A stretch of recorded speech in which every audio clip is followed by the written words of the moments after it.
안녕하세요. 저는 AWS 솔루션스 아키텍트 김성민입니다. 이번 시간에는 저희가 AWS를 좀 더 효과적으로 쓰기 위해서 필요한 7가지 정도의 어떤 팁이라든가 어떤 서비스를 사용하실 때 주의하실 점들, 이런 부분에 대해서 설명을 드릴 텐데요. 제가 소개해 드릴 7가지의 내용들은 첫 번째는 IAM 관련된 거, 그다음에 두 번째는 VPC, 그리고 세 번째는 시큐리티 그룹, 그리고 네 번째는 클라우드 트레일, 그리고 다섯 번째는 S3, 그리고 여섯 번째는 슬랙이나 저희가 차임 같은 경우에 알람을 어떻게 보낼 수 있는지, 그다음에 일곱 번째는 AWS 문서를 어떤 식으로 읽는 게 효과적으로 읽을 수 있는지, 이런 부분에 대해서 설명을 드릴 텐데요.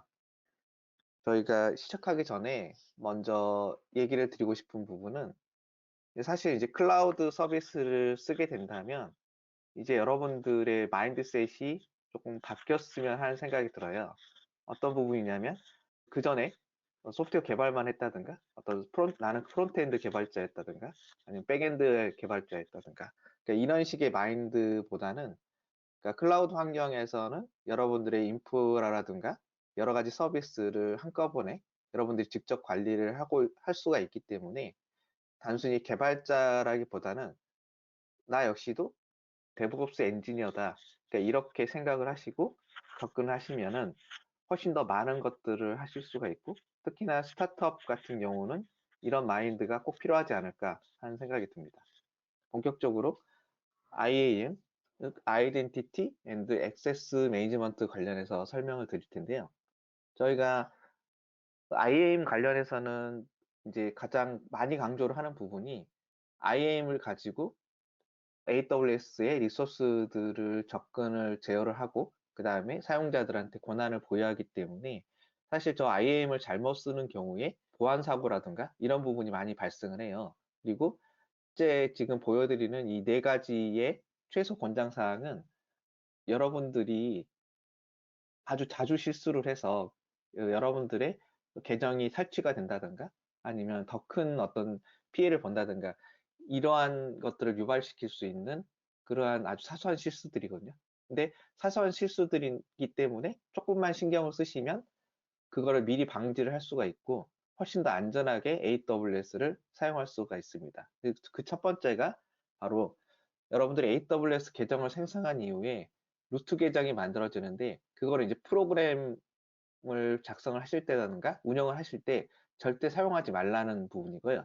그다음에 두 번째는, 루트 계정을 만든 다음에 여러분들이 IAM 유저라는 걸 만들어서 실제 AWS를 활용을 하실 거예요. 그때 어떤 권한을 부여를 할 때 IAM 유저에게 권한을 부여를 하는 것보다 유저 그룹을 만들거나 아니면 IAM 롤이라는 걸 만들어서 거기에 권한을 부여를 하고 사용을 하시는 거를 추천드립니다. 그다음에 세 번째는, 여러분들이 이제 소스 코드를 작성을 하실 때 IAM 유저라든가 이런 것들을 사용하실 때 이 액세스 키라든가 시크릿 키 같은 거를 소스 코드에 넣는 경우가 있거든요. 이렇게 해서 그게 GitHub에 올라갔는데 우연하게 아니면 뭔가 실수로 GitHub가 자체가 퍼블릭하게 오픈이 돼 버렸다. 그렇게 되면 여러분들의 IAM 유저의 액세스 키랑 시크릿 키가 탈취를 당해서 보안 사고로 이어지는 경우가 있기 때문에, 이런 경우를 미연에 방지하는 게 중요합니다. 그다음에 마지막으로는, 여러분들이 이제 IAM이라는 서비스를 처음 접하게 되면 이제 필요한 권한들을 부여를 하실 때 한꺼번에 너무 많은 권한을 부여하는 경향들이 있거든요. 이제 저 서비스에 대해서 공부도 해야 되고 그다음에 이제 이해도 하셔야 되는데, 개발하시다 보면 이제 바쁘다 보니까 그냥 너무 많은 권한을 부여를 해서 일단은 그 프로그램이나 어떤 서비스가 운영되도록 하시다가 나중에 이제 그 권한을 줄이려고 하시는데, 그렇게 되면 이제 권한을 줄이기도 어렵고 혹시라도 보안 사고 때문에 장비라든가 아니면 어떤 서비스가 외부에서 침투를 당했을 때 저걸 대응하기가 상당히 어렵거든요. 그래서 처음부터 최소한의 권한을 부여하는 게 상당히 중요합니다. 그래서 이것들을 각각 하나씩 살펴보면, 이제 루트 계정을 절대로 사용하지 말라는 이유는 저 세 가지 이유 때문에 그렇거든요. 첫 번째는 빌링 정보를 갖고 있어요. 그러니까 여러분들의 크레딧 카드 정보라든가 이런 것들이 루트 계정하고 연동이 돼 있고, 두 번째는 여러분들 개인 정보, 즉 주소라든가 핸드폰 번호, 이메일 주소 같은 것들, 이런 것들이 다 들어가 있고, 세 번째는 저 루트 계정은 AWS를 사용하시는 여러분들 계정 내에 있는 모든 리소스를 아무런 제한 없이 액세스가 가능하기 때문에, 만약에 루트 계정이 탈취되었다고 한다면 악의적인 사용자가 그 루트 계정을 이용을 해가지고 여러분들의 계정을, 그러니까 여러분들의 IAM 유저들을 모두 다 삭제를 해버리거나, 아니면 뭐 EC2 인스턴스를 한꺼번에 너무 많이 띄워가지고 비용을 더 크게 쓰게 만든다든가, 이런 식의 어떤 보안 사고로 이어질 가능성이 큰 거죠. 그렇기 때문에 반드시 루트 계정은 보호를 해야 되고, 그래서 루트 계정을 절대로 프로그램을 하실 때라든가 아니면 서비스를 이용하실 때 사용하시면 안 되고, 처음에 AWS 세팅을 하실 때만 사용하시기를 권장드립니다. 그리고 이제 IAM을 잘 이해하기 위해서는 IAM이 실제 어떤 식으로 동작하는지 그 기본 개념을 이해하실 필요가 있는데요. IAM은 말 그대로 아이덴티티, 즉 AWS의 리소스에 누가 접근을 하는지, 이것들을 이제 먼저 구분을 해주고, 그 다음에 누가 접근을 했으면 그 사람들이 어떤 접근할 권한이 있어서 어떤 일들을 할 수가 있는지 그걸 허가해주는 그런 것들을 관리해주거든요. 그 허가 인증하고, 즉 누가 접근할 수 있는지, 그 다음에 접근한 사람은 어떤 일을 할 수가 있는지, 이 두 가지를 관리하는 게 액세스 매니지먼트라고 생각하시면 됩니다. 그래서 아이덴티티와 액세스 매니지먼트, 이 두 가지 일을 하는 게 IAM의 서비스의 기능이고, 그래서 그 누가에 해당되는 부분이 저희는 IAM 프린시펄이라고 얘기를 하는데, 크게는 두 가지가 있습니다. 첫 번째는 IAM 유저라는 게 있고, 두 번째는 IAM 롤이라는 게 있는데요. 앞서 설명드린 것처럼 IAM 유저 같은 경우는 사람이라고 생각하시면 되고, IAM 롤은 사람이 아닌 다른 어떤 개체에 사람 대신 일할 수 있게끔 뭔가 그 권한이라든가 직책을 부여한다고 생각하시면 됩니다. 그래서 IAM 유저나 IAM 롤이 먼저 키를 가지고 이제 인증을 받고, 그 다음에 인증받은 사용자에 대해서 AWS 어떤 리소스를 접근할 수 있는지 그 허가하는 부분, 어떤 거를 접근할 수 있는지 그 허가서를 확인한 다음에 거기에 따라서 접근을 허용해 주는 거죠. 그래서 만약에 어떤 사용자가 EC2만 접근할 수 있게끔 허가를 했다면 EC2 외에는 S3나 다이나모DB나 뭐 람다 같은 거 접근을 할 수가 없고, 이런 식으로 이제 접근 제어를 하는 거죠. 그리고 이제 IAM 유저 그룹이라는 게 있는데, IAM 유저 그룹 같은 경우는 저희가 IAM 유저들이 많이 있었을 때 이렇게 이 IAM 유저들을 마다 동일한 어떤 권한을 부여하고 싶을 때, 한꺼번에 동일한 권한을 부여하고 싶을 때 저는 유저 그룹을 사용합니다. 그래서 지금 화면에 보이시는 그림처럼 맨 위에 어카운트라고 하는 루트 계정이 있고, 그 다음에 관리자 그룹, 그리고 개발자 그룹, 그 다음에 테스트를 하시는 테스트 그룹, 이렇게 세 개의 그룹으로 나눈 다음에 그 밑에 여러 유저들이 있을 거예요. 그러면 그 유저마다, 즉 관리자 그룹에 속한 유저는 모두 다 관리자 권한을 주고 싶을 때 관리자 그룹에 속한 유저마다 관리자 권한을 각각 주는 게 아니라, 그룹에 권한을 주면 그 그룹의 권한을 이 IAM 유저들이 상속을 받아서 사용을 할 수가 있는 거죠. 그래서 여기서 그리고 또 한 가지 특이한 점은, 지금 IAM 유저 옆에는 이렇게 열쇠 모양의 아이콘들이 다 있거든요. 저건 이제 액세스 키를 의미를 하는데, 즉 IAM 유저들은 액세스 키를 대부분 이제 부여를 할 수가 있거든요. 필요가 없다고 하면 부여를 안 하는 경우도 있긴 한데, 만약에 필요한 경우에는 액세스 키를 부여를 할 수가 있지만, IAM 그룹에는 이제 액세스 키를 부여할 수가 없고, IAM 그룹에는 이제 IAM 권한만 설정할, 폴리시만 설정할 수 있는 그런 점이 좀 차이가 있다고 생각하시면 됩니다. 그래서 IAM 유저에는 액세스 키가 부여가 될 수가 있고, IAM 그룹에는 액세스 키가 부여가 되지 않기 때문에 저희가 어떠한 권한을 부여를 할 때 IAM 그룹을 사용했을 때의 장점이 명확하게 드러나는데요.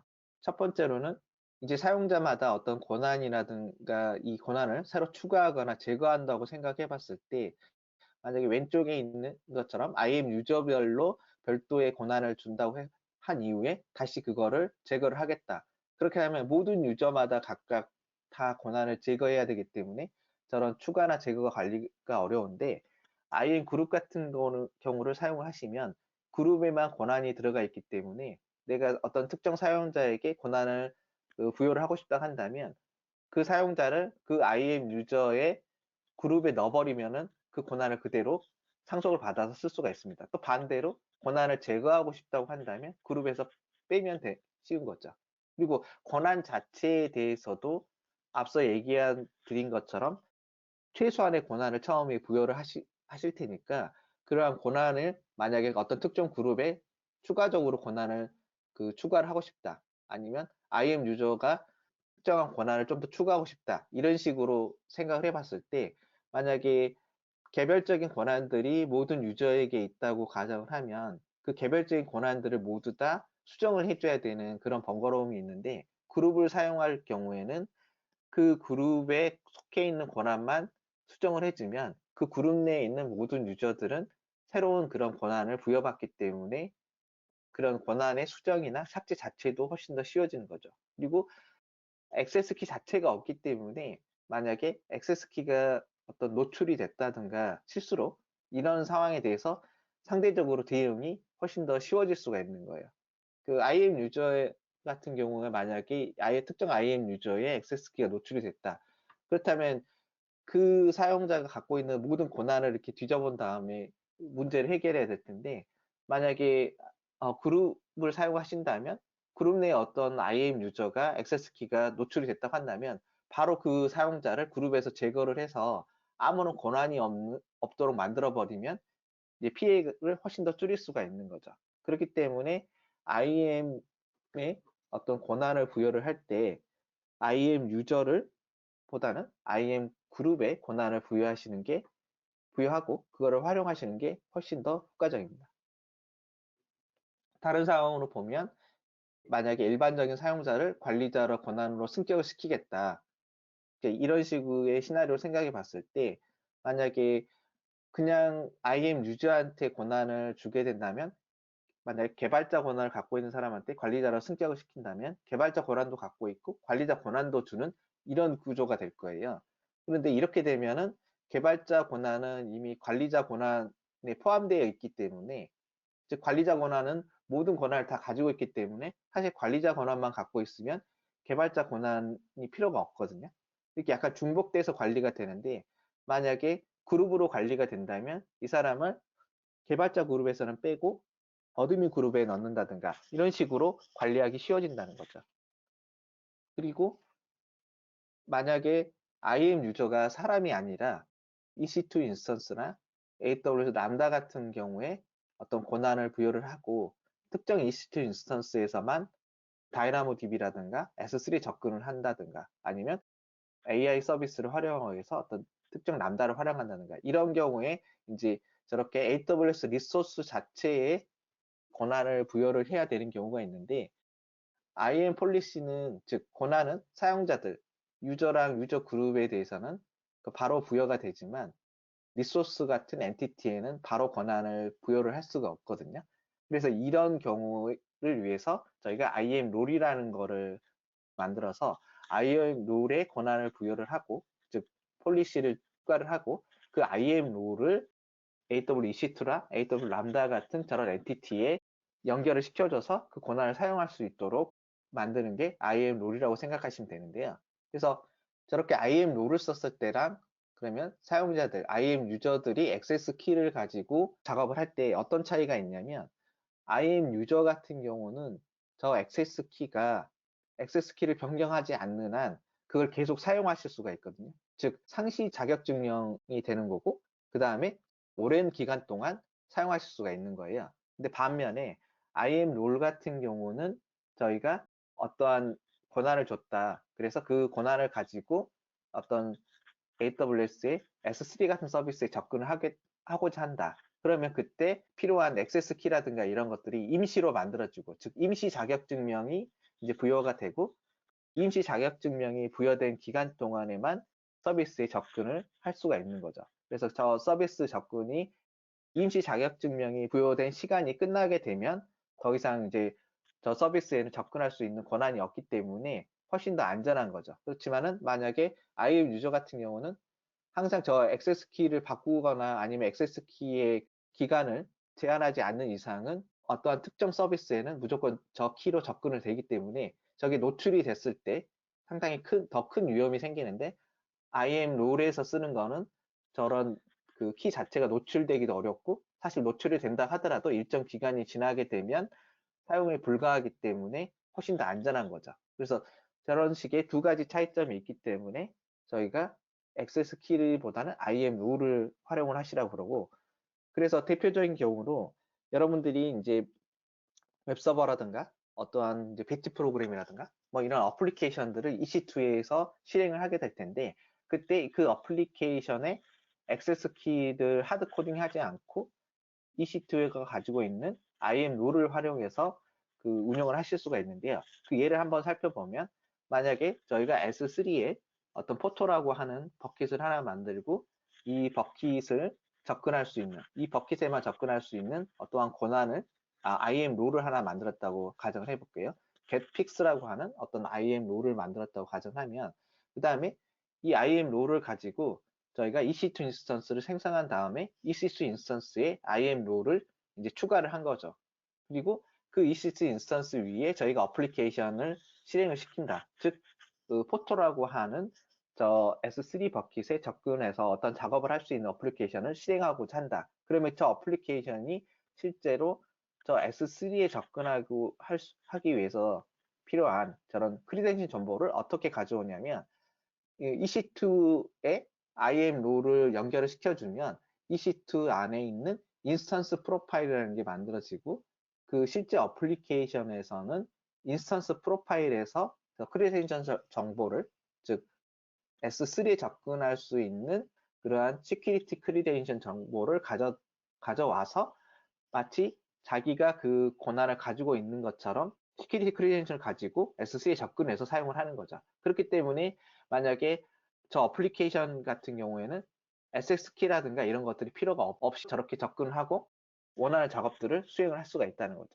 그래서 훨씬 더 안전하게 사용할 수가 있고, 그 다음에 또 한 가지는 여러분들이 코드를 짜실 때 실수로 만약에 XS키를 하드 코딩을 한다든가 아니면 XS키 위에 중요한 정보들, 패스워드라든가 이런 것들을 저희가 노출을 할 수가 있는데, 이런 부분들을 미연에 방지하기 위해서 어떤 툴을 사용하시면 좋냐면, Git Secret이라고 하는 저런 그 플러그인이 있는데, 이거를 이제 설치를 하시면 지금 화면에 예제에서 보시는 것처럼 Git에서 커밋을 하실 때 만약 민감한 정보가 있다면 그 커밋 자체를 방지를 하게 됩니다. 예를 들어서 패스워드를 저렇게 이제 같이 포함된 어떤 파일을 커밋을 하겠다.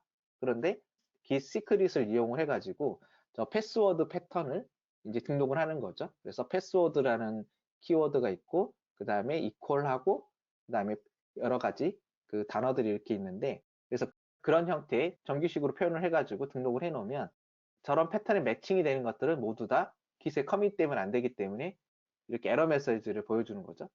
그런데 이제 그 중에 내가 몇 개는 예외 처리를 하고 싶다. 그렇다면 지금 예제처럼 example 패스워드 같은 그런 것들은 이거는 Git에 올라가도 문제가 없다 하고 이렇게 allow를 설정을 해주면 패턴 체크를 한 다음에 저 패턴에서 매칭이 됐고, 그 다음에 allowed 되지 않는 것들은 이런 식으로 Git에 올릴 수 없다고 이제 에러를 내는 거죠. 그래서 이런 것들을 이용하시면 실제 여러분들이 Git에 커밋을 하실 때 액세스 키 같은 것들이 실수로 노출되는 것을 방지를 하실 수 있기 때문에 가급적이면 저런 툴을 활용하시는 것을 추천드립니다. 그 다음에 이제 저희가 지금까지는 어떤 아이덴티티를 확인하고 그 아이덴티티가 인증을 한 그런 아이덴티티인지, 그다음에 그런 인증하는 방법들에 대해 설명을 했다면, 이번에는 실제 어떠한 서비스에 접근할 수 있는지, 어떤 식으로 접근할 수가 있는지 그 허가를 해주는, 그 퍼미션을 부여할 수 있는 IAM 폴리시 작성하는 법에 대해서 간단하게 설명을 드릴 텐데요. 그래서 이제 이거를 이해를 하시면 최소한의 권한을 어떤 식으로 부여하실 수 있는지 방법을 쉽게 이해하실 수 있을 겁니다. 최소한의 권한을 부여하라는 그 원칙은 불필요하게 많은 권한을 처음부터 주지 말고 딱 필요한 권한만 주고 이후에 계속 추가하라는 그런 의도라고 생각하시면 되고요. 그래서 그런 것들은 이제 IAM 폴리시를 이용을 해서 저희가 최소한의 권한을 부여할 수가 있는데, IAM 폴리시는 왼쪽에 보이시는 그런 제이슨 형태의 구조로 되어 있고, 하나씩 살펴보면 이제 버전이라는 게 있고, 그 다음에 스테이트먼트라는 게 있는데, 저 스테이트먼트가 이제 중요한 거죠. 그래서 스테이트먼트가 실제로 어떠한 행위를 할 수 있고 할 수 없는지를 이제 표시하는 건데, 이제 크게 항목으로 본다면 이펙트, 그 다음에 액션, 리소스, 컨디션, 이렇게 네 가지로 이루어졌다고 생각하시면 되는데, 이펙트라는 거는 어떤 걸 할 수 있냐 할 수 없냐, 즉 허가할 거냐 차단할 거냐, yes, no로 표시하는 거로 생각하시면 되고, 액션이라는 거는 어떤 행위를 할 수가 있고 그럼 그 액션의 대상은 무엇이냐가 이제 리소스라는 거로 표현을 하고, 그 다음에 이제 이런 것들이 어떤 조건에 만족하는 경우에 이런 어떤 행위라든가 어떤 객체들에 대해서 저런 것들이 효과를 허용을 하거나 차단을 하느냐, 이제 이것들을 표시를 할 수가 있어서, 지금 예제 같은 경우를 쭉 해석해 보면 다이나모DB에 대해서 모든 액션을 허용해주고, 그 다음에 어떠한 다이나모DB의 객체에 대해서도 그런 다이나모DB 모든 액션을 허용해주겠다. 그리고 조건은 US 이스트 1이라는 그런 리즌에서 있는 다이나모DB에 대해서 허용을 하겠다. 이런 식으로 저희가 해석해 볼 수가 있고요.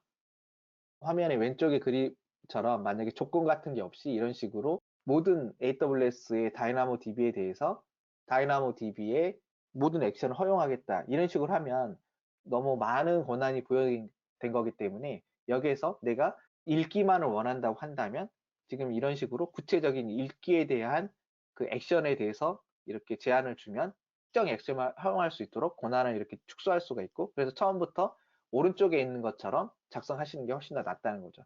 근데 여전히 오른쪽에 있는 거 역시도 그 리소스 자체가 모든 다이나모DB에 대해서 다 저런 읽기 권한을 부여를 하는 거기 때문에, 만약에 어떤 프로그램이나 사용자가 특정한 테이블에 대해서라든가 아니면 인덱스에 대해서만 읽기를 하고 싶다고 한다면 저 리소스에서 저렇게 제한을 한다든가, 또는 내가 어떤 특정 리전에서만 저런 것들이 가능하도록 하겠다 한다면 리전의 컨디션 조건을 이용을 해가지고 제한을 할 수가 있다는 거죠. 그러니까 이런 식으로 권한 자체도 제한을 하는 것들이 중요하고, 그래서 다시 한번 정리를 해보면, 여러분들이 IAM을 사용하실 때 AWS 최소한 안전하게 사용하시려면 최소한 이 정도의 저희가 권장하는 모범 사례를 따라 주셔야 되는데요. 첫 번째는 루트 계정의 액세스 키를 사용하지 마시고 루트 계정 자체를 절대 사용하지 마시라는 거고, 두 번째는 가급적이면 IAM 룰을 사용해서 권한을 유임해 주셔야 되고, 그 다음에 기스크립 같은 거를 이용하셔가지고 아니면 다른 툴을 이용하셔서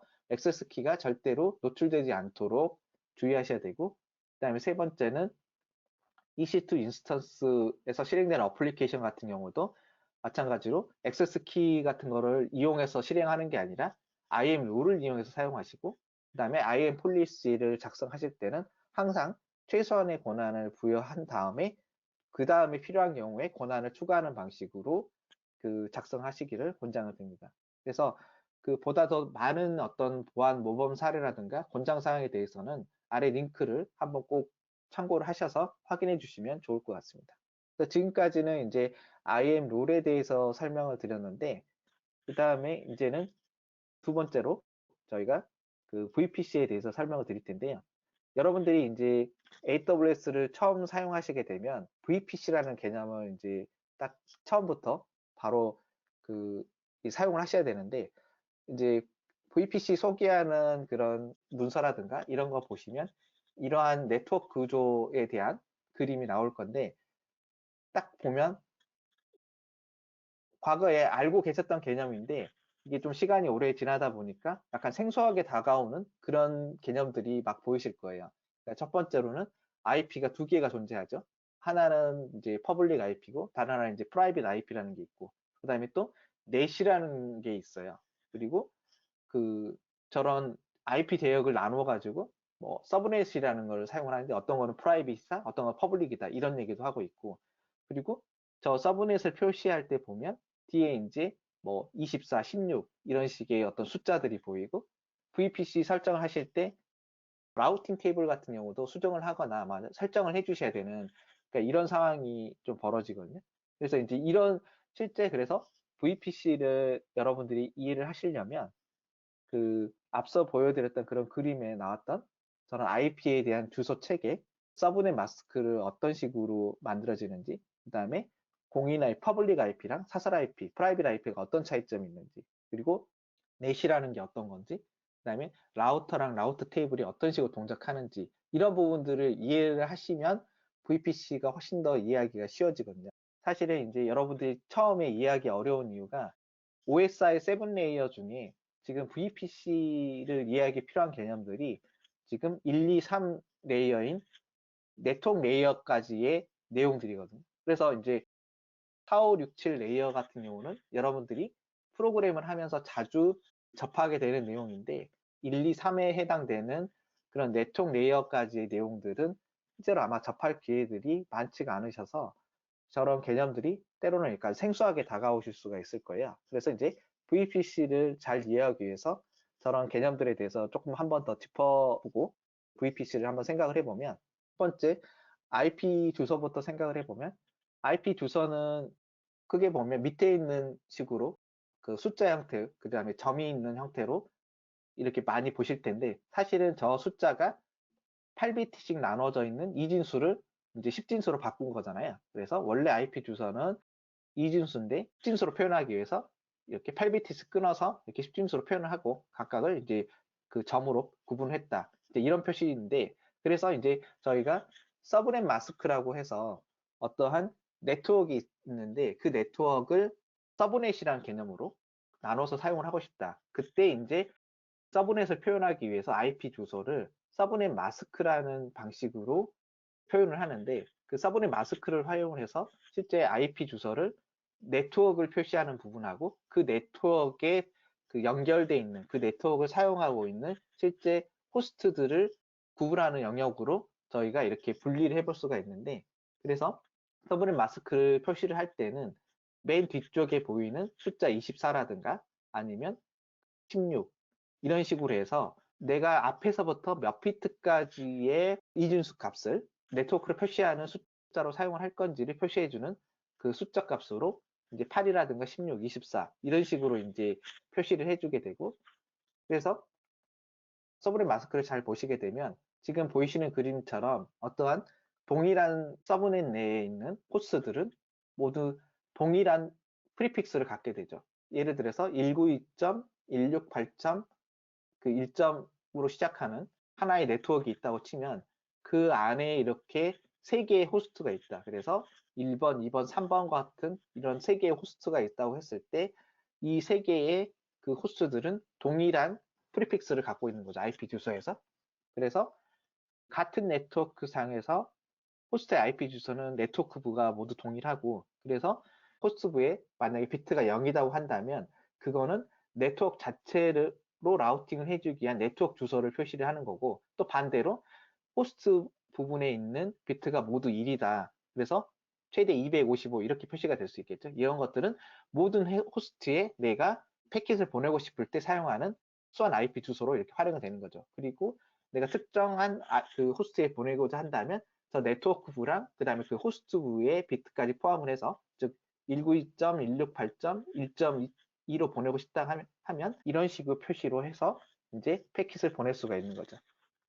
그리고 이제 이러한 서브넷과 저런 식으로 이제 서브넷의 프리픽스를 이용을 해서 네트워크를 나누는 이유는 저희가 이제 IPv4에 IP가 부족하기 때문에 부족한 부분들을 조금 더 이제 유연하게 활용을 하기 위해서 뒤에 있는 이 숫자를 가지고 네트워크 영역을 쉽게 나눌 수 있도록 저런 식으로 표기를 한 거죠. 저걸 보고 저희가 이제 클래스리스 인터 도메인 라우팅 방식, 그 보통 사이더라고 얘기를 하잖아요. 그래서 이 사이더를 이용을 해서 저희가 이제 실제 어떠한 호스트로 찾아가는 그 과정들을 생각을 해보면, 예를 들어서 지금 오른쪽에 있는 것처럼 내가 GS 타워라고 하는 이쪽에 있는 쪽으로 연결하고 싶다. 그런데 이제 이 GS 타워는 노년로 508번지라고 하는 이 서브넷에 포함이 되어 있는 거죠. 그래서 여기에는 GS 타워도 있고 어떤 증권사도 있고 카페도 이렇게 있을 수가 있는데 이러한 여러 개의 호스트가 하나의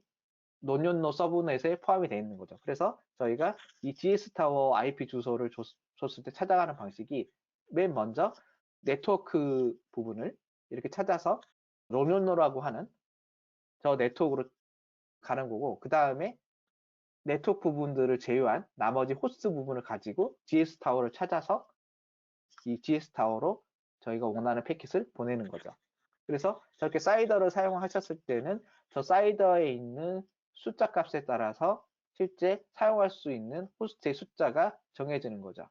그래서 만약에 24를 사용하게 된다면 254개의 호스트를 사용할 수가 있는 거죠. 즉 네트워크 주소를 제외한 나머지 254개의 호스트를 할당해 줄 수가 있는 이런 구조로 사용할 수가 있고, 그리고 이제 VPC에서 사용하는 퍼블릭 IP랑 그다음에 프라이빗 IP의 차이를 본다면, 저희가 이제 두 개의 회사가 있다고 가정을 해볼게요. A사랑 B사의 두 개의 회사가 있고, 각각의 회사에 이제 인트라넷이 이렇게 구성이 되어 있다고 가정을 해봤을 때, 이 두 개의 회사가 사설 IP 같은 거를 사용할 경우에는 동일한 IP 주소를 부여를 하고, 그 다음에 이 사설 IP 내에서는 제가 이쪽에서 이쪽으로 통신을 할 때, 통신을 하더라도 이미 B사에서만 이렇게 네트워크가 구성이 되어 있는 거고, A사에는 동일한 IP를 사용하고 있다고 하더라도 아무런 문제가 없다는 거죠. 그런데 반면에 이러한 사설 IP를 가지고는 인터넷 통신은 안 되기 때문에, 만약에 내가 외부에 서로 통신을 하고 싶다 할 때는 인터넷 통신이 가능한 퍼블릭 IP를 사용을 하는 거죠.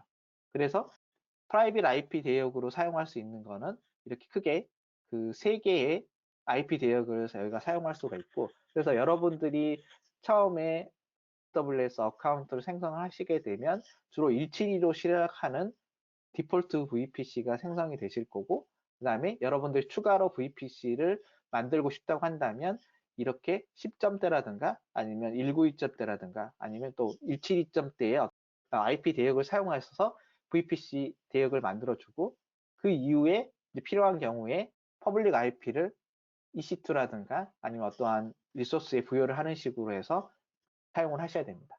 그래서 이런 차이점이 있다. 즉, 공인 IP는 인터넷에서 사용을 할 수가 있지만 프라이빗 IP는 인터넷 사용할 수 없다. 그러니까 이게 제일 큰 차이점이고, 그렇기 때문에 만약에 내가 어떤 프라이빗 IP에서 퍼블릭 IP로 그 통신을 하고 싶다. 그러니까 이런 상황이 벌어질 텐데, 이때 이제 사용하는 개념이 넷이라고 하는 네트워크 어드레스 트랜슬레이션이라고 하는 개념인데요. 넷이라는 거는 왼쪽에 지금 프라이빗 IP만 가지고 있는 이러한 호스트에서 오른쪽에 보이는 어떤 웹서버로, 즉 인터넷을 통해서 다른 웹서버에 접근을 하고 싶다. 이렇게 했을 때 이제 패킷을 보내겠죠. 패킷 안에 IP 헤더 부분에 출발지랑 목적지의 주소가 있을 텐데, 뭐 목적지의 주소는 퍼블릭 IP이기 때문에 이렇게 보내면 되는데, 여기서 이제 출발지의 주소는 프라이빗 IP가 될 거예요.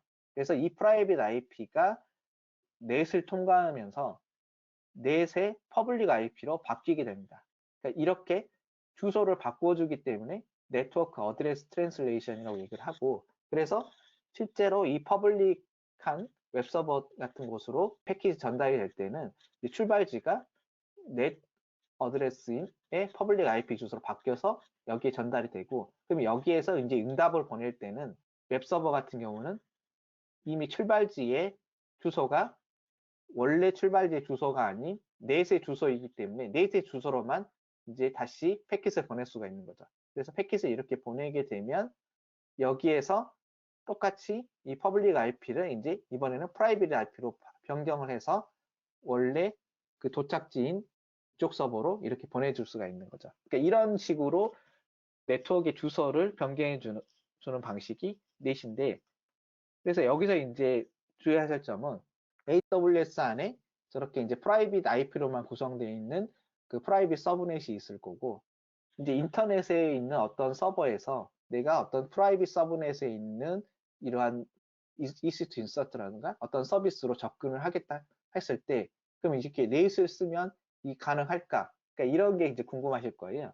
근데 이 가능하지가 않습니다. 이게 왜 그러냐면, 물론 이제 방법은 있긴 한데, 여러분들이 보통 AWS 사용하고 있는 넷 게이트웨이에서는 이게 불가능한 이유가, 이 퍼블릭 인터넷에 있는 이 서버가 만약에 이쪽에다 보내고 싶다고 한다면 이쪽 서버, 그러니까 이쪽 인스턴스라든가 이쪽 호스트의 퍼블릭 IP 주소를 알아야 되는데, 여기서 알 수 있는 거는 그 외부로 공인 IP를 갖고 갖고 있는 넷의 퍼블릭 IP 주소만 알고 있기 때문에 이쪽에서 넷의 퍼블릭 IP 주소로 보낸다고 하더라도 이 넷에서 이쪽에 있는 호스트의 그 프라이빗 IP로 변경을 해서 이렇게 보내줄 수 있는 이 정보가 없기 때문에 실제로는 외부에서는 프라이빗 서브넷에 있는 어떤 호스트로 접근이 불가능한 거죠. 프라이빗 서브넷에서 넷을 통해서 퍼블릭 인터넷으로는 보낼 수가 있지만 반대로 퍼블릭에서는 넷을 통해서 프라이빗에서는 접근을 할 수가 없다는 거죠. 그러니까 이 점이 넷을 사용하실 때는 항상 주의하실 점이고 기억을 해 두셔야 될 점입니다. 그리고 이제 저희가 이제 인터넷 통신을 할 때, 컴퓨터 네트워크 통신을 할 때 네트워크 패킷들은 라우터라는 걸 이용을 해서 다른 네트워크로 이렇게 전송이 되잖아요. 그러면 이제 그 라우터라는 게 네트워크 패킷을 전송을 할 때 어떤 식으로 전송을 하냐면 IP 헤더에 있는 출발지랑 데스티네이션, 도착지를 확인을 하고 그걸 가지고 이제 다른 네트워크로 어떻게 보내줄지 이제 이런 부분들을 보고 패킷을 보내주게 되는데요. 그래서 지금 여기와 같은 형태로 이 라우트마다 라우팅 테이블 같은 거를 이제 가지고 있을 거예요. 그래서 그 라우팅 테이블은 데스티네이션과 그 다음에 어디로 보내줄지에 대한 이 두 개의 기록인데 이 데스티네이션 쪽에 있는 IP 주소의 표현 방식이 보시면 앞서 설명드렸던 서브넷 마스크에서 보여드렸던 것처럼 IP의 주소의 네트워크 부분하고 그 다음에 서브넷 마스킹 이렇게 두 가지로 이루어졌다고 생각하시면 되거든요. 그래서 저런 네트워크 라우팅 테이블을 봤을 때 그런데 라우팅 테이블이 길어지는 거를 로우수가 많아지는 거를 방지하기 위해서 만약에 내가 특정 네트워크로 보내는데 이 네트워크들이 동일한 네트워크부의 주소를 가지고 있다. 그리고 실제 그쪽으로 연결된 라우터가 10.0.0.2 하나로 이렇게 묶여져 있다고 한다면 이런 식으로 여러 개의 로우를 갖고 있는 라우팅 테이블을 이렇게 하나로 줄일 수가 있다는 거죠. 즉 데스티네이션이 다 동일을 하고 그 다음에 그 그 타겟이 모두 동일하고 그 다음에 실제로 데스티네이션 자체도 이런 식으로 네트워크 부랑 서브넷 마스크를 이용해서 이렇게 짧게 줄일 수가 있다면 이런 식으로 경로를 축약을 해서 라우팅 테이블에 저장을 하게 되고요. 저런 식으로 이제 서브넷을 사용하면 저런 게 가능한데 그런데 인터넷을 사용했을 때는 인터넷마다 수많은 서브넷이 있기 때문에 이것들을 또 하나의 경로로 다 압축하기는 너무 어렵겠잖아요. 그래서 이렇게 하나의 경로 압축하기는 어려운데 그걸 또 다시 다 라우팅 테이블에다 다 일일이 적어 넣게 되면 라우팅 테이블이 너무 커지니까 이런 식으로 외부 인터넷으로 그냥 바로 보낼 때는 순수하게 디폴트 경로 값을 이렇게 적어줍니다. 그래서 이런 식으로 해가지고 라우팅 테이블의 경로를 축약하게 되는데요. 그래서 저희가 사용하는 이런 VPC 그림에서도 보시면 이런 식으로 퍼블릭 서브넷은 인터넷하고 연결이 되어 있기 때문에 이렇게 라우팅 테이블을 살펴보면 이렇게 인터넷으로 연결된 그 디폴트 경로로 이렇게 축약해 놓은 거랑 그 다음에 이런 전체 서브넷에 통신이 가능하도록 이렇게 경로를 VPC 전체의 경로를 하나로 축약한 부분 마찬가지로 프라이빗 서브넷 같은 경우는 인터넷으로 접근하기 위해서 그 패킷을 넷으로 보내야 되기 때문에 인터넷으로 보내는 즉 내부 VPC로 보내는 패킷이 아닌 다른 패킷들은 모두 다 넷을 거쳐가도록 이런 식의 그 라우팅 테이블을 구성해 주는 거죠. 그래서 이렇게 로우수가 적게끔 라우트 경로를 압축을 해서 이렇게 설정을 해줄 수가 있고요. 이제 VPC 내의 EC2 인스턴스들이 서로 통신을 가능한 이유가 결국에는 바로 이런 식으로 저희가 라우팅 테이블을 구성했기 때문인 거죠. 그래서 그 여기 보시면 이 데스티네이션이 전체 VPC에 대한 이러한 그 서브넷 마스킹으로 표현이 되어 있고 그다음에 타겟은 로컬 즉 이쪽 자기 VPC 안에서만 전송이 되도록 되어 있기 때문에 이게 가능하고 또 반대로 프라이빗 서브넷 같은 경우도 보시면 마찬가지로 이 전체 VPC 영역으로 했잖아요. 그런데 만약에 프라이빗 서브넷의 라우팅 테이블을 이렇게 프라이빗 서브넷의 주소로만 이렇게 바꿔놓게 되면 라우팅 테이블에서 이 퍼블릭 서브넷으로 보낼 수가 없게 되는 거죠. 왜 그러냐면 퍼블릭 서브넷에서 보낼 수 있는 라우팅 경로가 없기 때문에 보낼 수가 없게 되는 거예요. 그다음에 마찬가지로 만약에 프라이빗 서브넷에서 내가 인터넷을 통해서 외부에 있는 퍼블릭 망에 접근하고 싶다. 그런데 라우팅 테이블을 잘못 설정해서 그 전체 VPC에 대한 라우팅 경로만 설정을 해주고 그 다음에 인터넷으로 나가는 라우팅 경로를 설정 안 해줬다. 즉 인터넷으로 나가는 경우에 넷을 통과해야 되기 때문에 넷에 대한 라우팅 경로를 추가를 안 했다고 한다면 퍼블릭 서브넷에서는 외부로 나갈 수가 없는 거죠. 그 다음에 넷을 추가하게 되면 패킷이 처음에는 그 여기에 있는 인터넷 주소를 적어주면 넷 쪽으로 가고 그 다음에 넷은 다시 또 이쪽 퍼블릭 서브넷에 있는 라우팅 탭을 참고로 해서 인터넷으로 가는 주소이기 때문에 인터넷 게이트웨이로 보내야 되겠다 해서 인터넷 게이트웨이로 통과를 해서 이쪽으로 가게 되는 그러니까 이런 식으로 동작을 하는 거죠. 즉 라우팅 테이블을 여러분들이 잘못 설정을 하면 그러니까 실제로 VPC 내에 통신을 할 수가 없기 때문에 이 부분들을 상당히 이제 주의 있게 확인을 하셔야 된다는 겁니다. 그래서 이제 지금까지는 IAM 그다음에 라우팅 테이블을 살펴봤는데 이제 그 다음에 이제 시큐리티 그룹에 대해서 한번 살펴볼 건데요. 시큐리티 그룹 같은 경우는 여러분들이 인바운드 룰 같은 것들을 주로 아마 설정을 하실 거고 이때 인바운드 룰을 설정하실 때 좀 효과적으로 설정하는 방법에 대해서 간단한 사례를 하나 설명을 해주고 싶은데요. 지금 보이시는 그림처럼 일반적으로 여러분들이 RDS라든가 아니면 일렉틱 캐시 같은 것들에 접근을 하는 거를 제어를 하기 위해서 이런 형태로 그 시큐리티 그룹을 만들 거예요. 즉 RDS의 시큐리티 그룹을 하나 만들고 그 다음에 그 시큐리티 그룹 안에 RDS에 접근할 수 있는 IP의 주소라든가 이런 식으로 이렇게 등록을 할 거예요. 이렇게. 그 다음에 RDS 자체의 서버들끼리는 즉 인스턴스끼리는 통신해야 되기 때문에 전체 통신을 할 수 있도록 이렇게 허가를 해주고 그러니까 이런 식으로 구성을 하게 될 텐데 이거의 문제점은 뭐냐면 만약에 내가 새로운 어떤 인스턴스라든가 아니면 회사에서 DB에 접근할 수 있도록 뭔가 그 보안 그룹의 설정을 바꿔야 된다. 그렇게 되면 이 RDS에 설정된 이 보안 그룹을 매번 이런 식으로 업데이트를 해야 될 거예요. 베스턴 호스트에 대한 것도 넣어주고 또는 이제 어떤 와스라든가 웹 서버가 필요하다면 서버에 대한 것도 설정을 해주고 또 다른 쪽에서 접근한다면 또 이렇게 다른 쪽을 계속 추가해야 되기 때문에 이 RDS에 대한 보안 그룹 자체를 매번 변경하다 보니까 만약에 실수로 잘못 변경되게 되면 외부에서 모두 접근 가능하도록 노출이 될 수 있는 그런 그 좀 약간 위험이 있는 거죠. 그래서 이런 경우를 개선하기 위해서 어떻게 하실 수가 있냐면 시큐리티 그룹의 인바운드 룰에는 다른 시큐리티 그룹을 그 소스의 영역에 이렇게 넣을 수가 있거든요. 즉 다른 시큐리티 그룹을 지정을 해서 이 시큐리티 그룹을 가지고 있는 어떠한 서버라든가 EC2 인스턴스라든가 이런 것들은 이쪽에 접근을 할 수 있다. 이런 식으로 저희가 설정을 해줄 수가 있어요.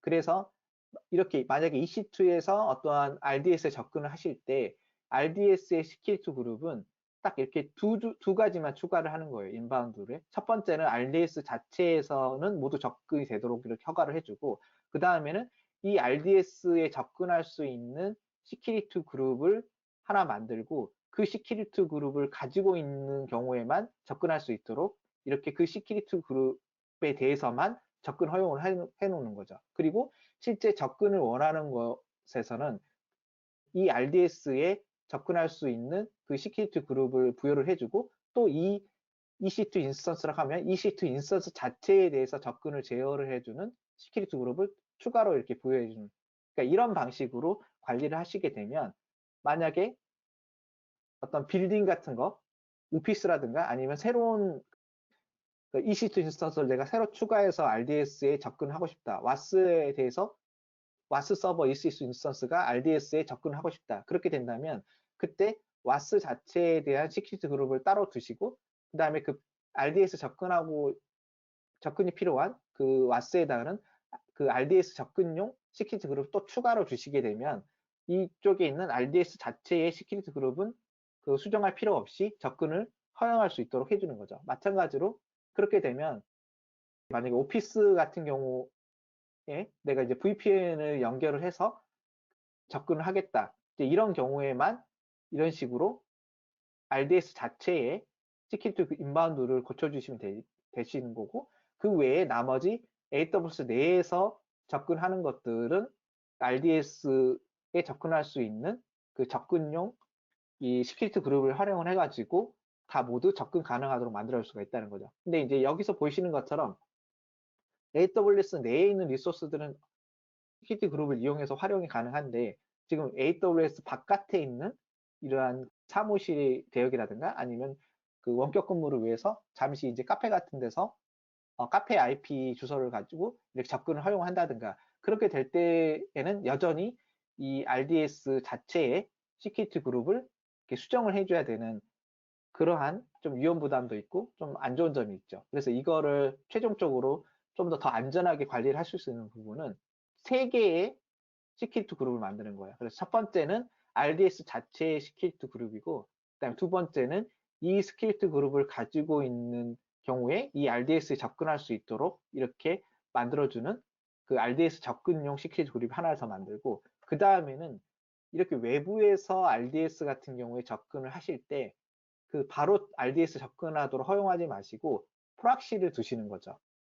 RDS 경우라면 RDS 프락시 같은 걸 두시고 만약에 이게 웹서버라면 웹서버용 이제 프락시 같은 걸 두시고 이 프락시 서버에 또 시큐리티 그룹을 별도로 만든 다음에 실제로 접근을 외부에서 접근할 때는 이 RDS 자체에 대해서 수정을 하시는 게 아니라 시큐리티 그룹을 수정을 하는 게 아니라 이 프락시에 접근하냐 접근하지 못하냐만 수정을 해주시는 거죠. 그래서 외부에서 프락시에 접근을 하게 되면 또 이제 프락시 쪽은 RDS 접근을 할 수가 있기 때문에 최종적으로는 이 외부에서 RDS에 접근할 수 있는 이런 상황이 되는 거죠. 그래서 이렇게 되면 실제 이 프락시 쪽만 변경이 되고 이 RDS 쪽은 변경이 안 되기 때문에 실수로 RDS의 시큐리티 그룹을 잘못 수정해서 RDS가 외부로 노출된다든가 이러한 부분들을 막을 수가 있습니다. 그래서 이런 식의 패턴을 사용을 하셔가지고 시큐리티 그룹을 구성을 하시면 여러분들이 좀 더 안전하게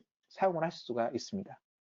그런데 이제 여기서 이제 고민하셔야 될 부분은 이제 저런 식으로 구성을 했을 때 시큐리티 그룹이 변경될 수 있는 부분은 여기에는 이제 프락시 서버의 시큐리티 그룹의 인바운드들이고 두 번째 이 실수로라도 아니면 특정한 의도에 의해서 뭐 DBA가 어떤 요청을 받고 이 RDS의 시큐리티 그룹을 수정하는 것 외에는 변경되면 안 되기 때문에 저희가 이쪽에서는 변경이 되고 이쪽에는 변경이 되지 않는지를 이렇게 모니터링을 해야 될 텐데요. 그럼 저런 모니터링을 어떤 식으로 할 수가 있을까?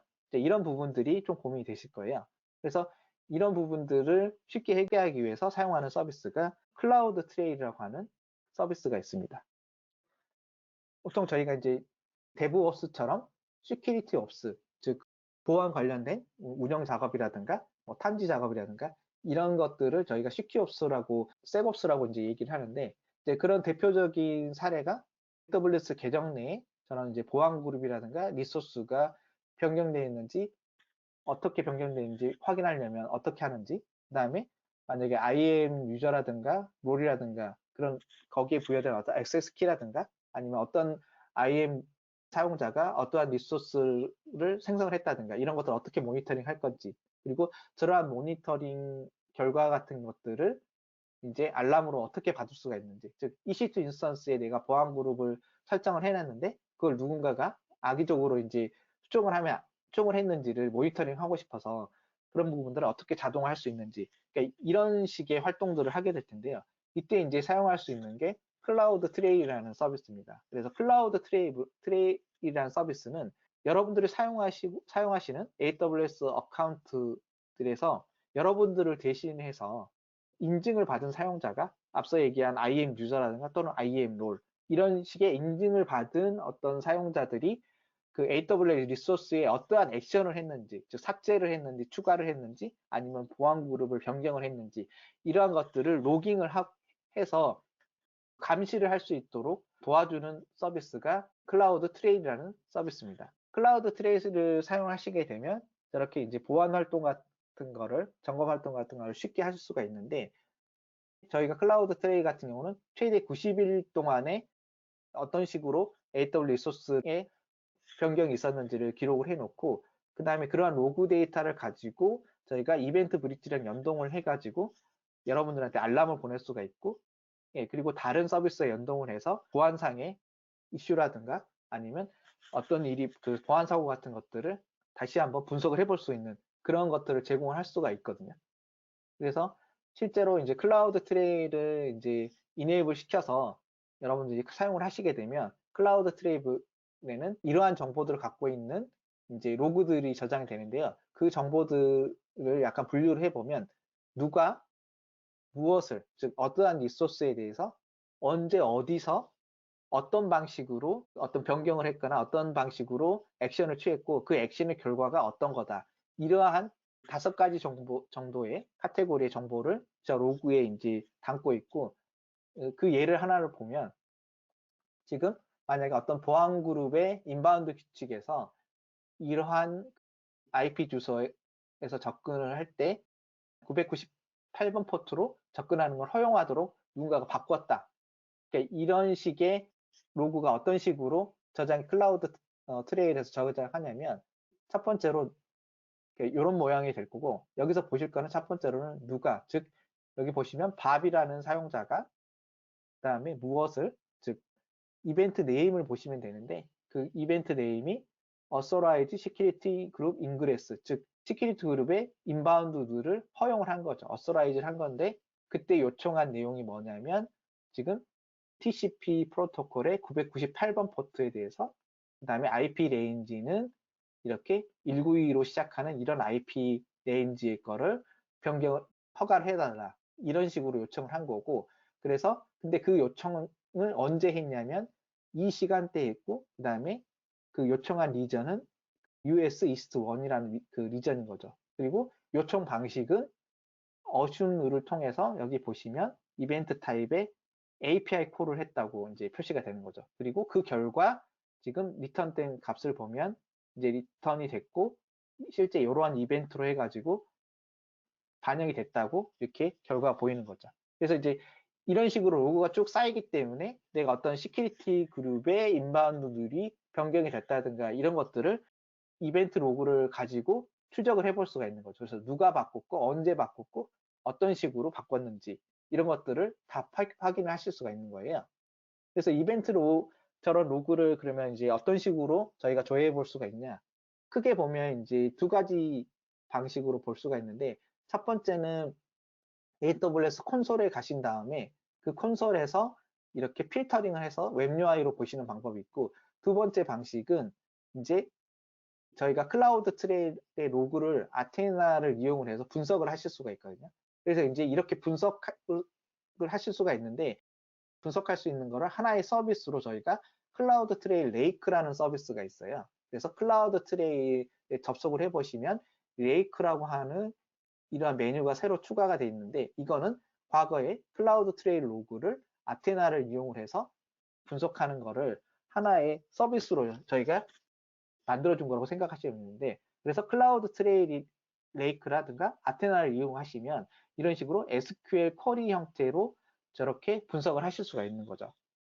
그래서 앞서 처음에 보여드렸던 내가 보안 그룹이라든가 리소스의 변경 내용을 확인하시려면 여기 있는 이런 문서들을 좀 참고하셔서 클라우드 트리에서 어떻게 변경할 수 있는지 이렇게 확인해 볼 수가 있고 마찬가지로 IAM 유저라든가 액세스 키를 이용한 계정의 활동 내역들 그 다음에 이벤트 브릿지를 이용해서 이제 보안글 변경 사항 같은 거를 알람을 받겠다든가 이런 것도 이제 모두 가능하고 하나의 예로서 만약에 어떤 EC2 인스턴스에 보안 그룹이 변경되는 거를 모니터링 하고 싶다. 그렇다면 이런 식으로 저희가 모니터링 할 수 있는 아키텍처를 구성해 볼 수가 있는데 즉 EC2 인스턴스의 보안 그룹이 변경된다고 한다면 이런 보안 그룹 변경에 관련된 API들이 호출이 될 거예요. 그리고 그 API 호출된 내용들은 클라우드 트레일에 로깅이 될 거고 이 클라우드 트레일에서 발생하는 이 API 호출에 대한 이벤트들을 아마존 이벤트 브릿지로 이제 연동을 시킬 수가 있고 여기에서 이벤트 브릿지의 내용을 이제 SNS랑 연결을 시켜서 그 관리자한테 SNS로 전송할 수 있는 이런 구조로 쉽게 이제 구현을 하실 수가 있다는 거죠. 그래서 이렇게 쉽게 하실 수 있는 게 결국에는 저 클라우드 트레일 같은 걸 활성화시키고 여러분들이 오디트 로그를 남겼기 때문에 이게 가능한 거죠. 지금까지는 약간 좀 이제 보안 관련된 내용이었는데 이번에는 여러분들이 이제 가장 많이 사용을 하실 것 같고, 그냥 가장 이제 처음 접하는 그런 서비스 중에 하나로 생각하는 S3에 대해서 좀 얘기를 드리고 싶은데요. 여러분들이 이제 S3에 대한 첫인상이라고 생각한다면 비용이 엄청 싸고 정말 많은 양의 데이터를 저장할 수 있다. 이렇게 많이 이해를 하고 계시고 그렇게 이제 항상 생각을 하실 거예요. 그런데 실제로는 비용이 싸긴 하지만 여러분들의 작은 실수 때문에 엄청나게 많은 비용을 지불하실 수가 있어요.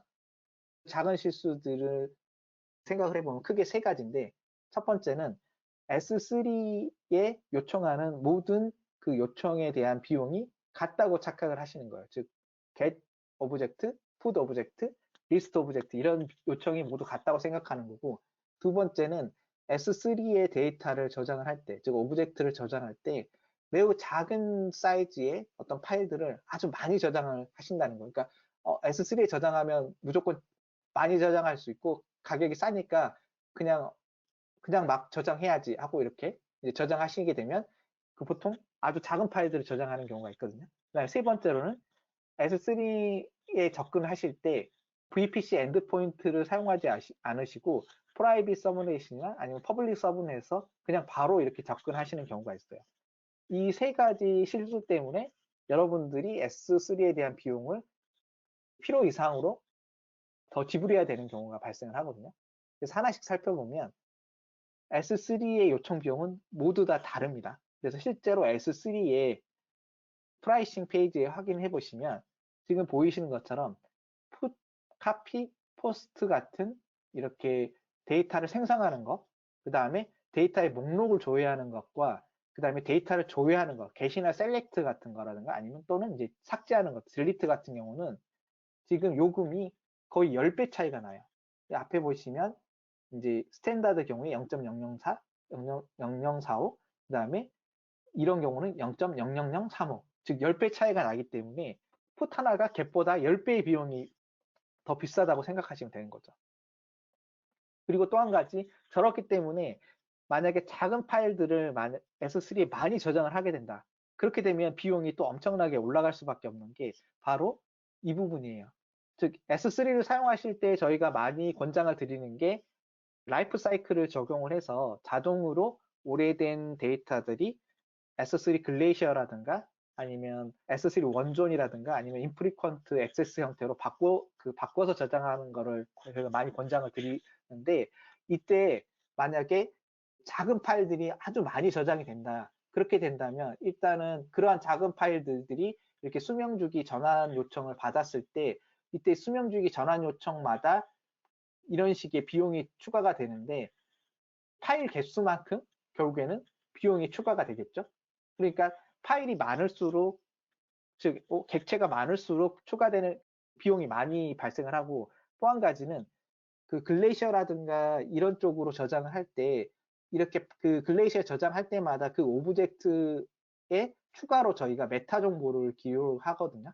그렇기 때문에 그 메타 정보에 대한 데이터가 추가가 되기 때문에 그 스토리지에 대한 오버헤드 요금이 또 추가가 되는 거예요. 그냥 원본 그대로 저장하는 게 아니라 그 원본에다가 저희가 메타데이터를 추가로 저장하는 부분이 있고, 그러면 그 추가로 저장되는 그 메타데이터에 대한 스토리지 요금은 저희가 차징을 하는 거죠. 부여를 하기 때문에 그냥 1기가짜리, 그러니까 10기가짜리 하나를 그 글레이셔로 옮겨서 저장할 때는 10기가짜리를 1기가짜리 10개의 파일로 옮겼을 때랑 비용이 엄청 차이가 날 수가 있다는 거죠.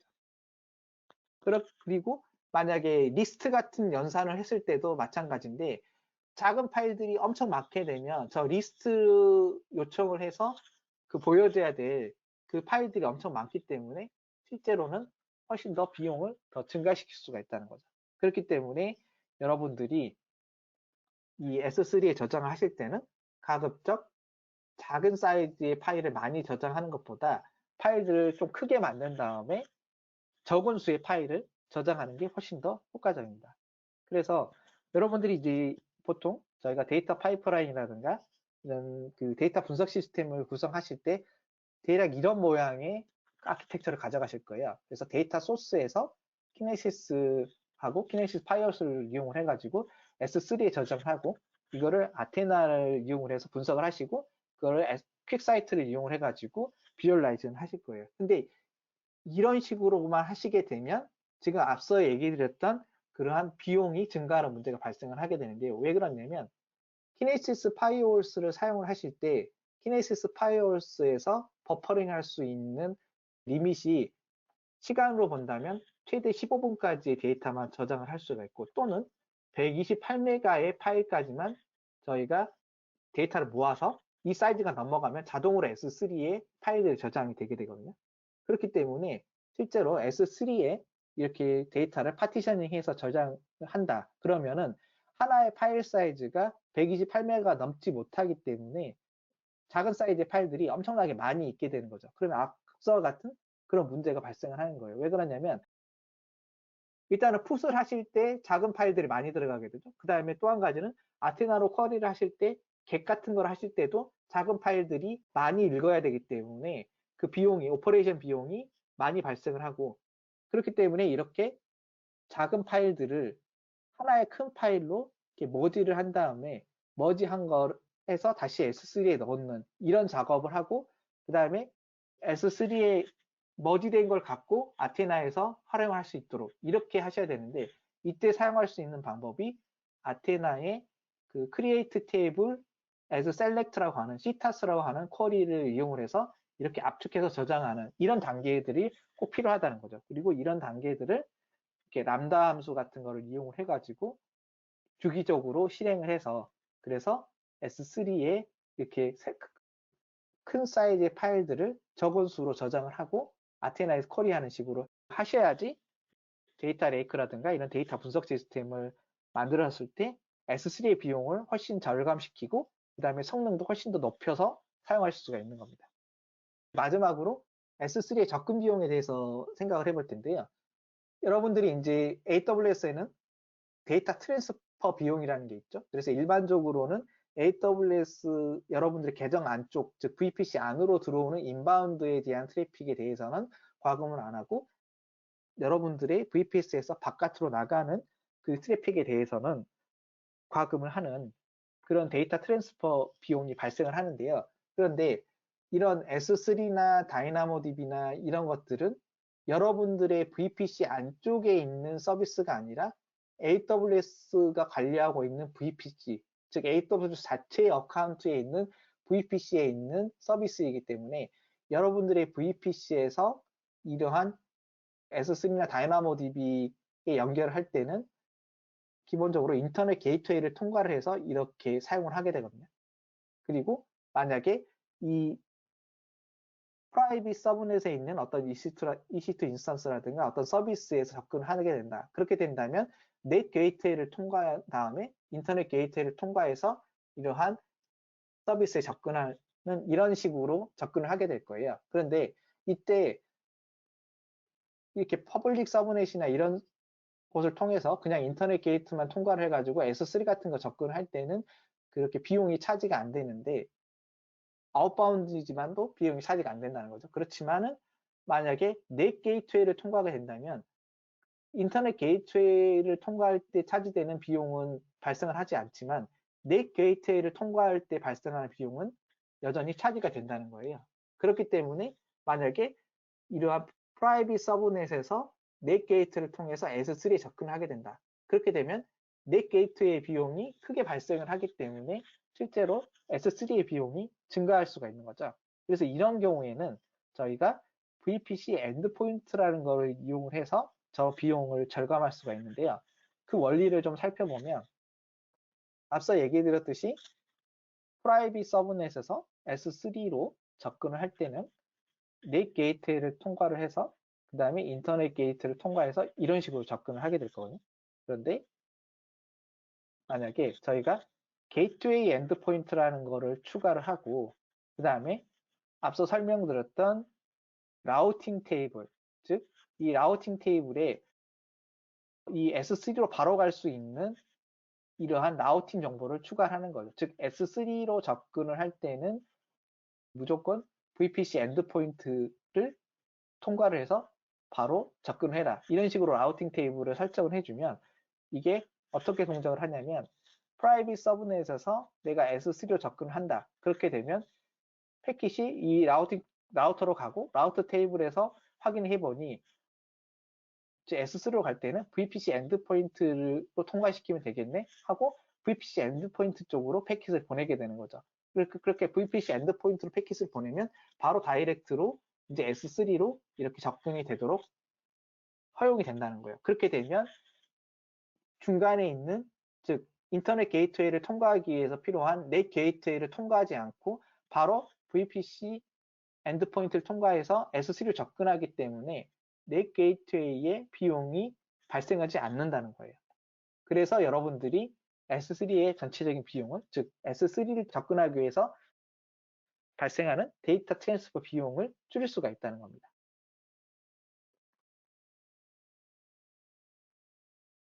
그리고 이제 운영을 하실 때 장애 알람이라든가 그 다음에 여러 가지 모니터링 지표들을 요새는 이메일보다는 슬랙 같은 그런 메신저로 여러분들이 받아보고 거기에서 곧바로 어떤 장애 처리를 한다든가 아니면 어떤 조치를 취하게 될 텐데요. 그랬을 때 그 일반적인 형태의 아키텍처를 생각해 보면 예를 들어서 앞서 설명한 뭐 EC2의 시큐리티 그룹이 변경되는 것들이라든가 아니면 EC2에서 실행되고 있는 어떤 어플리케이션의 모니터링 지표라든가 아니면 EC2 자체의 어떤 모니터링 지표를 확인할 때 이제 클라우드 와치랑 연동을 시키고 그다음에 클라우드 와치에 알람이 발생을 하면 그걸 이제 SNS로 보내게 한 다음에 그다음에 이 SNS로 연동을 하면 이메일로는 바로 받아볼 수가 있지만 내가 슬랙으로 받아보고 싶다. 그러면 이제 여러분들이 자주 하는 방식은 람다 함수를 만들어서 이 SNS 이벤트를 받아서 슬랙에 웹훅 같은 걸 이용을 해가지고 슬랙으로 그런 장애 알람을 보낼 거예요. 근데 이제 이런 방식으로 했을 때 여러분들이 이제 번거로운 점이 뭐냐면 이제 이 람다 함수 코드를 작성을 해야 되고 그다음에 람다 함수 코드에 이제 웹훅 URL 같은 것들을 이제 다 이제 그 집어넣으시고 관리를 하셔야 되겠죠. 근데 이게 그 알람이 하나면은 뭐 람다 함수 하나만 작성하면 되기 때문에 쉽겠지만 알람이 아마 이제 수십 개가 될 거고 그 다음에 그 알람마다 매번 좀 다른 로직의 어떤 람다를 만들어야 된다 한다면 이런 부분들이 상당히 번거로울 거예요. 그래서 이런 부분들을 여러분들이 쉽게 하실 수 있도록 AWS에서 제공하는 서비스가 챗봇이라는 서비스가 있습니다. 그래서 여러분들이 슬랙이라든가 아니면 다른 메신저로 보내기 위해서 즉 AWS에서 만든 차임이라고 하는 이런 메신저로 보내기 위해서 굳이 람다 함수를 작성할 필요가 없이 그냥 챗봇만 연결을 해주면 바로 보낼 수가 있고 그 다음에 이 챗봇을 이용을 해서 바로 슬랙이나 차임에서 실제 어떤 이슈가 있었는지도 바로 이제 확인해 볼 수가 있는 거죠.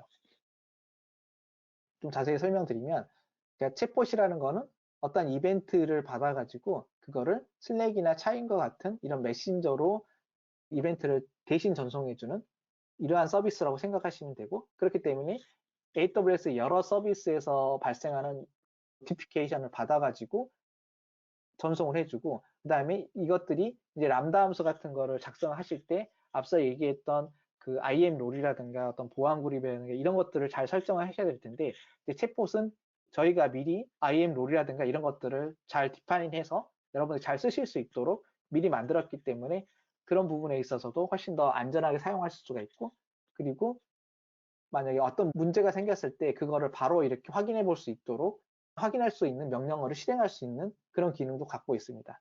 그래서 대표적으로 여러분들 쉽게 써볼 수 있는 것들이 이런 7가지 형태의 서비스에 대해서 챗봇과 연결을 해가지고 슬랙이라든가 차임으로 이렇게 알람을 보내고 활용할 수가 있는데요.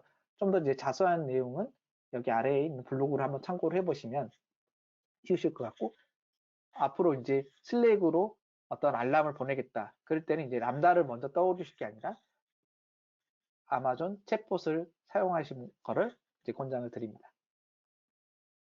이제 마지막으로 AWS의 이제 문서를 어떻게 읽을 것인지에 대해서 약간 설명을 드리고 싶은데요.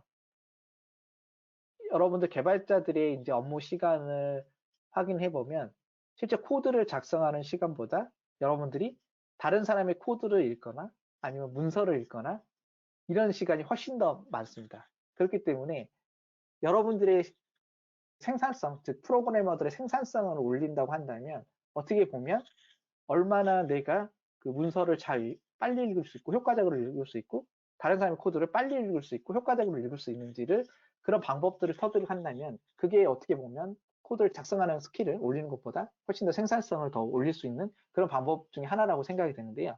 특히나 이제 AWS에는 다양한 문서가 존재를 하고 그다음에 여러분들이 AWS 서비스를 이용을 해서 어떤 프로젝트를 할 때 단계별로 문서를 좀 선택적으로 그다음에 좀 전략적으로 읽으면 훨씬 더 효과적으로 AWS 서비스를 사용하실 수가 있거든요. 그래서 여러분들이 보통 이제 비즈니스 문제를 해결하기 위해서 AWS 서비스를 활용을 해가지고 최종적으로 이제 프로젝트를 런칭을 하실 텐데 그때 이제 AWS를 이해를 하고 활용하는 그 단계를 생각해 보면 처음에는 내가 이 비즈니스 문제를 풀기 위해서 어떠한 AWS 서비스를 사용을 해야지? 그러면 그 AWS 서비스를 어떤 것인지 컨셉이라든가 동작 원리라든가 기본적인 요금이라든가 이런 것들을 이해를 하셔야 될 텐데 그때 이제 읽어야 되는 것들이 FAQ 문서예요.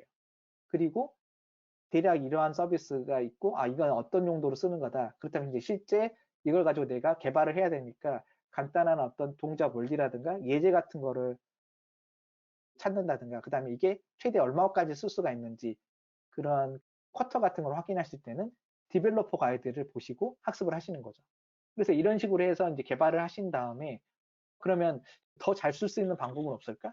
이런 것들을 보고 싶을 때는 AWS 블로그를 활용을 하셔서 블로그에 나와 있던 다른 고객 사례라든가 아니면 모범 사례 같은 거를 보시는 거죠. 또는 저희가 이미 여러분들이 바로 가져다 쓸 수 있는 형태로 솔루션 형태로 만들어 놓은 것들이 있거든요. 아키텍처가. 그래서 그런 문서들을 보시고 이런 서비스는 이렇게 연동을 해가지고 활용을 한다. 그러니까 이런 것들을 좀 보신 다음에 실제 프로젝트를 진행하시면 훨씬 더 효과적으로 쓸 수가 있고 그다음에 이제 프로젝트를 진행하시다가 이제 서비스를 운영하시게 되면 그 여러 가지 어떤 트러블 슈팅을 해야 된다든가 아니면 운영하다가 배포할 때 설정이 잘못돼서 뭐 안 된다든가 이런 문제가 있을 거예요. 이제 그런 경우에도 마찬가지로 디벨로퍼 가이드를 참고를 하시고 또는 저희가 스택 오버플로우처럼 미리 잘 알려진 문제들에 대해서는 이런 방식으로 해결합니다 하고 이렇게 Q&A 형식으로 정리된 그런 문서들이 있거든요. 그게 이제 AWS 날리지 센터라든가 리포스트라고 하는 사이트가 있어서 거기에서 확인하시면 잘 알려진 문제 같은 경우는 바로바로 해답이 나와 있습니다. 그래서 이제 운영하실 때는 이런 부분들을 참고를 하시고 마지막으로 이제 우리 프로젝트에 이제 새로운 피처를 추가를 한다든가 좀 더 아키텍처를 개선을 해야 되겠다. 그렇게 된 경우에는 웰 아키텍트 렌즈라고 해서 여러분들의 아키텍처를 어떤 식으로 구성을 해야지 잘 짜여진 아키텍처인지 이렇게 확인할 수 있는 그런 체크리스트 항목들이 있거든요. 그래서 그런 것들을 기준으로 이제 여러분들의 아키텍처를 평가해 볼 수가 있고 또 한 가지는 앞서 얘기 드렸던 AWS 챗봇처럼 만약에 우리는 람다만 쓰고 있었는데 챗봇이라는 새로운 기능이 나왔네. 그러면 기존에 있는 람다를 저 챗봇으로 교체를 하면 훨씬 더 쉽겠다. 이제 이런 부분들을 확인하실 때 역시도 AWS 블로그에 새로운 서비스 출시에 대한 블로그 포스팅들이 있기 때문에 그런 것들을 보시고 그다음에 그런 새로운 서비스로 어떤 식으로 활용을 하는지 그 사례를 보시고 서비스를 계속 개선할 수가 있다는 거죠. 그다음에 저런 과정들은 이제 실제 여러분들의 서비스를 개발하는 과정에서의 문서를 어떤 식으로 읽느냐 그런 관점이었고 근데 이제 개발자들의 기술 역량이 조금 다르겠죠. 즉 AWS 서비스에 대한 이해도의 수준이 다를 거기 때문에 그 이해도에 따라서 읽는 순서를 좀 더 살펴본다면 처음에 AWS를 처음 접하시는 분들, 즉 비기너인 분들은 맨 처음에 읽기를 권장드리고 싶은 거는 여전히 FAQ 문서인데 FAQ도 물론 이제 그 문서 양이 그 내용이 많기 때문에 거기를 전부 다 읽으라는 게 아니라 필요한 부분들이 있거든요. 그래서 그런 부분들을 먼저 한번 쭉 읽으시면서 전체적인 본인이 사용하고 싶어하는 그 서비스에 대한 개념을 이해를 하시고 그 다음에 저희가 Getting Started라고 해서 그 서비스를 가지고 간단하게 실습도 할 수 있고 이런 식으로 활용할 수 있습니다 하고 하는 그러한 예제들이 있는 문서들이 있거든요. 그런 getting started라는 문서를 보시고 그 다음에 이제 디벨로퍼 가이드에도 여전히 이제 getting started도 있긴 한데 디벨로퍼 가이드에 있는 getting started 내용이라든가 아니면 실제 그 서비스가 어떻게 동작하는지 동작 원리 그리고 그 서비스를 어떻게 사용하는지 예제 같은 게 들어있는 경우가 있는데 그런 튜토리얼을 읽는 거예요. 그래서 디벨로퍼 가이드에서 저런 내용들을 먼저 보시고 그 외에 이제 세부적인 내용들은 먼저 읽지 마시고 필요할 때만 읽으시면 되는 거예요. 그래서 그렇게 이제 기본적인 개념을 아신 다음에 그 다음에 반드시 읽으셔야 할 게 그 서비스가 지금 사용하시려고 하는 서비스라든가 관심 있는 서비스가 최대 얼마까지 사용을 할 수가 있는지 그 서비스의 쿼터가 있거든요. 그런 쿼터 같은 것들은 반드시 그 읽으셔야 되는 거예요. 그래야지 개발을 하실 때 그 쿼터를 유의하셔서 쓰시는 거거든요. 그 다음에 이제 저게 그 어느 정도 비용이 나올지 이제 비용을 보시고 아 이게 그 우리 서비스에 맞겠다.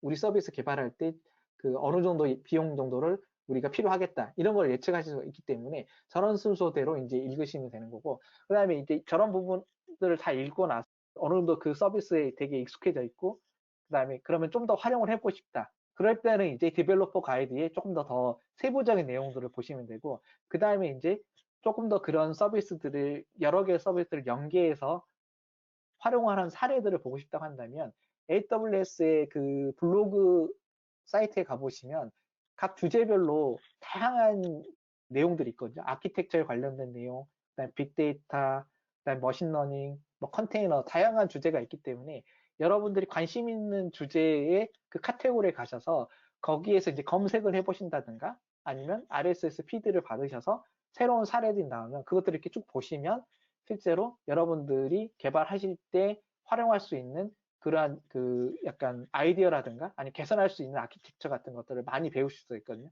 그리고 이러한 내용들은 GitHub에 있는 AWS 샘플스 코드에도 대부분 코드가 들어가 있습니다. 특히나 클라우드 포메이션이라든가 CDK 형태로 배포 가능한 형태로 만들어져 있기 때문에 여러분들이 실제로 배포를 해서 어떻게 동작하는지 눈으로도 확인이 가능하십니다. 그래서 필요한 내용들을 GitHub 샘플스에 가셔서 검색을 하신 다음에 확인해 보시면 되는 거죠. 그래서 이제 이 정도까지 하시면 이제 AWS 서비스를 가지고 그 웬만한 서비스, 그 여러분들이 원하는 웬만한 프로젝트는 이제 진행을 하실 거예요. 근데 내가 이것보다 좀 더 잘하고 싶다. 그래서 정말 잘 만들어진 아키텍처. 그러니까 단순히 어떤 동작하거나 뭐 어느 정도인지 그 큰 무리 없이 동작하는 그런 서비스가 아니라 정말 잘 만들어져 있고 확장 가능하고 쉽게 운영할 수 있는 그러한 서비스를 만들고 싶다. 이제 그렇게 된다면 이 AWS의 아키텍처 센터라든가 이런 곳에 가시면 그 다른 고객사라든가 아니면 AWS 내부에서 그 이런 식으로 아키텍처를 구성하면 좋습니다 하고 하는 참조 아키텍처 모델 같은 것들을 저희가 제공을 해드립니다. 그래서 그러한 참조 아키텍처 모델 같은 것들을 저기서 보시고 여러분들 아키텍처랑 비교를 해보신다든가 또는 저희가 곧바로 쓰실 수 있는 솔루션 형태로 만들어 놓은 서비스들이 있기 때문에 그러한 솔루션 형태의 서비스들은 어떠한 아키텍처를 가지고 있는지 이런 것들을 이제 분석적으로 보시는 거죠. 그래서 여러분들의 그 만들어준 아키텍처를 어떤 식으로 그 변경을 하면은 훨씬 더 좋을지를 보실 수가 있고 그리고 이제 이러한 전체적인 과정들 그러니까 여러분들 어떤 기술 그 AWS 이해도가 이제 계속 올라가시면서 또 이제 운영도 하시고 할 텐데 그때 이제 내가 간단하게 아 이런 문제가 좀 잘 모르겠는데 또 디벨로퍼 가이드를 일일이 찾아서 이제 확인하기도 어렵고 이제 이런 경우에는 잘 알려진 문제 같은 경우 그다음 빈번하게 여러분들 겪는 문제 같은 경우는 날리지 센터라고 들어가 보시면 Q&A 형태로 정리가 돼 있고 그 다음에 이제 스택 오버플레이처럼 다른 고객이라든가 아니면 여러분들이 조금 빈번하진 않지만 그래도 흔하게 접하는 내용들에 대해서는 이제 리포스트라고 하는 이런 식의 사이트에 가보시면 이제 쉽게 내용들을 보실 수가 있습니다.